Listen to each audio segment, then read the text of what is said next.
Before the dawn, there is always the deepest darkness. Before a legend is forged, there is the suffocating weight of fear. Imagine a city, Makkah, ruled not by justice but by power. A city where the weak were crushed, the truth silenced, and a message of one God was met with savage persecution. In those days, to declare your belief in Islam was to sign your own death warrant. Every conversion was a secret, every prayer a whispered rebellion. The tribal elders wielded absolute authority. They were merciless, they exiled, they tortured, they even killed. The early believers were few, fragmented, and living in terror. They yearned for strength, for protection. They yearned for a hero. But where would such a hero come from? Our story begins with a man who was, at first, a part of that darkness. A man whose name alone sent shivers down spines. Umar ibn al-Khattab. Before his transformation, Omar was the very embodiment of tribal power. Fierce, unyielding, and a brutal enemy of Islam. He was feared, he was respected, but he was not yet a leader of justice, not yet. The powerful elites called him the Lion. His presence alone could silence a room, and he hated the message of Islam with every fiber of his being. He saw it as a threat to his traditions, to his ancestors, to his very way of life. On one fateful day, consumed by rage, he set out to end it all. He was going to confront the Prophet Muhammad, peace be upon him, with the most violent intentions. But destiny had another plan. On his way, he learned his own sister and brother-in-law had embraced the faith. Furious, he confronted them. He found them reciting verses from the Quran.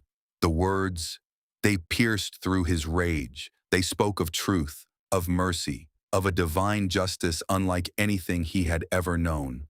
In that moment, the Lion of Makkah stumbled. He read the verses, and something inside him shattered. The man who had set out to destroy the faith instead found his heart captivated by it. This was not just a conversion. It was a psychological revolution.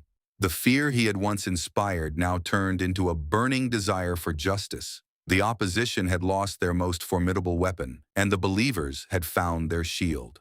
Omar's transformation sent shockwaves. The believers who had known him as their tormentor were terrified. But Omar, now illuminated by his new path, understood something profound. True leadership is not just about belief. It is about action. It is about facing fear, not running from it. After committing himself to the cause, Omar asked a question that would forever change the course of history. Are we not upon the truth? The Prophet, peace be upon him, replied, certainly, we are. Omar then declared, then why do we hide? This was not just a question, it was a challenge. A challenge to fear, to oppression, and to the silent suffering of the believers. Omar was calling for an open declaration of faith, knowing full well the danger it entailed. To declare the faith openly in Makkah was considered a death sentence. But Omar was not thinking of survival. He was thinking of dignity. He was thinking of freedom. And so, Omar walked, not in secret, not in disguise. He walked directly to the center of Makkah, where the tribal leaders gathered. He was alone, but he carried the weight of a new truth. The crowds watched. Their murmurs turned into shouts. He performed his prayers openly. Then, with a voice that echoed through the valley, a voice that had once commanded their fear, he declared, I bear witness that there is no God but Allah, and that Muhammad is his messenger. The leaders erupted. They had never seen such defiance. This was not a person of low status or an outsider. This was Omar, their lion. They surrounded him, threatening and yelling. But something was different. Omar did not flinch. He did not run. He looked them in the eye and issued a challenge that froze the blood in their veins. He told them, whoever wants his mother to be bereaved of him, his children to be orphaned, and his wife to be widowed, let him meet me behind this valley. Silence. The audacity of his words, the unwavering conviction in his gaze, stopped them in their tracks. This was the same Omar they knew, but transformed. He was still formidable, but now his strength was rooted in truth, not arrogance. They knew he meant every word. No one dared to step forward. No one challenged him. On that day, the believers walked openly to the center of the city for the first time. They stood in the light of day, protected by the man who had once been their greatest enemy. Omar's single act of defiance shattered the wall of fear. He taught them that true authority comes not from brute force, but from courage, conviction, and an unwavering commitment to justice.